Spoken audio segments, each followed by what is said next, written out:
Bab 33.1, Menara Sihir Merah 4. Diunggah oleh Baca Suara. Jangan lupa like dan subscribe, agar kami makin semangat upload lebih banyak. Bolero Street hanya dibuka pada malam bulan purnama. Bulan purnama berikutnya akan terjadi dalam 1 minggu. Eugene menyerah untuk mencoba memahami Gargit. Dia sudah begitu besar sehingga sepertinya berlebihan, tetapi untuk berpikir bahwa dia masih belum puas dengan itu dan berencana untuk membeli beberapa buah zakar raksasa untuk dimakan. Aku tidak akan memakan mereka, desak Gargit dengan sungguh-sungguh. Lalu bagaimana kamu akan memakannya? Eugene bertanya. Daripada memakannya secara langsung, mereka memiliki efek yang jauh lebih baik setelah dibuat menjadi obat. Jadi, kamu berencana untuk menggilingnya dan meminumnya. Aku akan memberimu beberapa juga. Aku tidak mau. Kenapa tidak? Menurut apa yang saya dengar, testis dari spesies raksasa sangat bermanfaat untuk meningkatkan stamina, serta pertumbuhan otot. Mata tulus Gargit menunjukkan betapa seriusnya dia melakukan penelitiannya. Saat dia memotong sepiring daging tanpa lemaknya, dia melanjutkan berbicara, mereka juga mengandung banyak mana. Semua ini berarti bahwa testis adalah suplemen berharga yang mungkin tidak dapat Anda beli meskipun Anda menginginkannya. Kamu harus mengambil semuanya, Eugene menawarkan dengan murah hati. Meskipun dia tahu bahwa itu adalah suplemen yang akan sangat bermanfaat bagi tubuhnya, Eugene benar-benar menolak gagasan memakan buah zakar raksasa. Meskipun Anda tidak akan dapat mendeteksi penampilan aslinya yang tidak sedap dipandang setelah dibuat menjadi ramuan, tidak mudah untuk mengubah persepsi Anda tentangnya.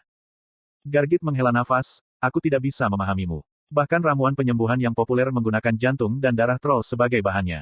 Ramuan mana juga menggunakan batu mana dan bahan monster lainnya sebagai bahannya.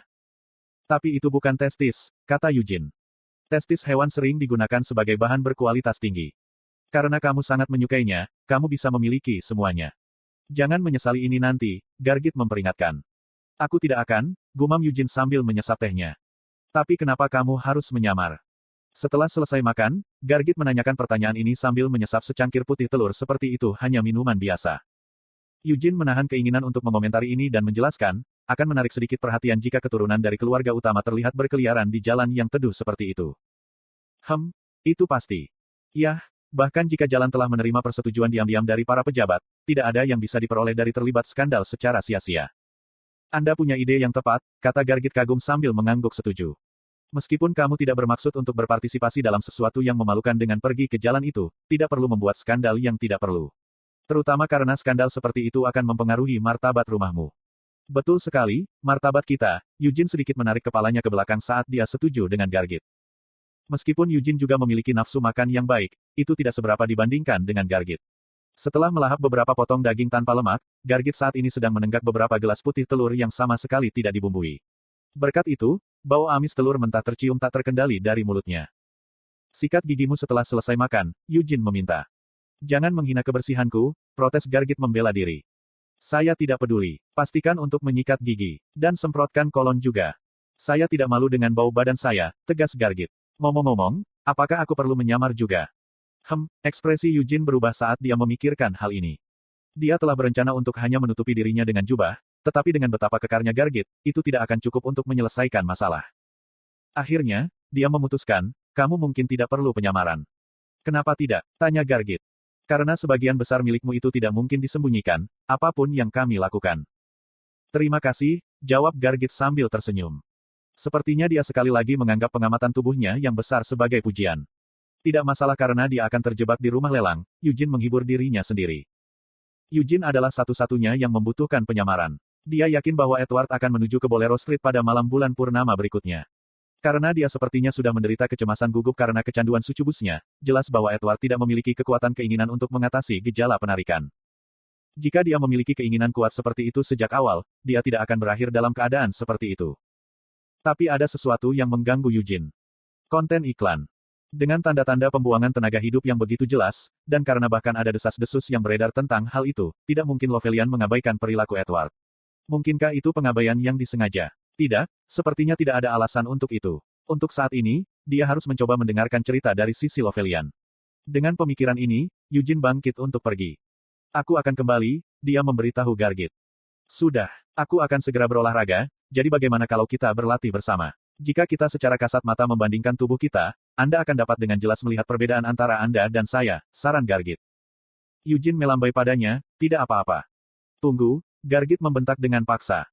Mendorong piring di atas meja ke satu sisi, dia menarik dirinya ke ketinggian penuhnya.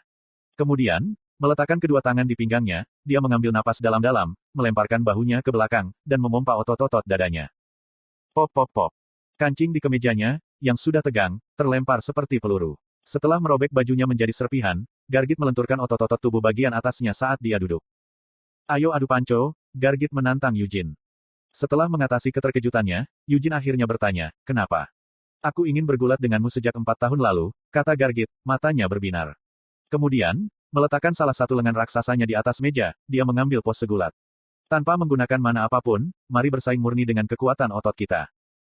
Kata-katanya terdengar tidak masuk akal. Namun, Yujin tidak menolak dan mengambil tempat duduk di seberang Gargit. Karena membosankan hanya melakukannya seperti ini, mari kita bertaruh, saran Yujin. Taruhan macam apa? Tanya Gargit. Jika saya menang, Anda harus memakai kolon setiap kali Anda pergi. Dan Anda juga harus berhenti menjajakan obat penumbuh otot Anda kepada saya.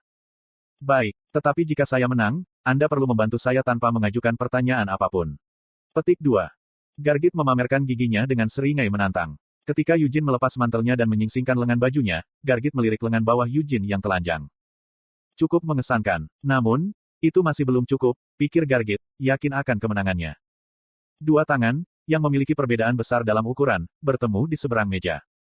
Gargit mengklarifikasi aturan, mari kita mulai dari hitungan ketiga. Oke, Yujin setuju dengan mudah.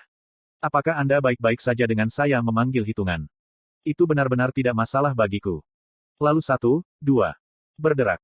Gargit mulai menegangkan otot-ototnya. Yujin segera mulai menajamkan inderanya sambil menjaga otot-ototnya tetap rileks. 3. Bang. Hasilnya diputuskan dalam sekejap. Gargit menatap tangannya dengan tak percaya. Otot-ototnya yang tegang dan menonjol telah ditekan ke bawah sebelum mereka bahkan bisa melepaskan kekuatannya dengan benar. Sejak hitungan itu berakhir, kecepatan reaksi Yujin telah membuat kekuatannya tidak berguna.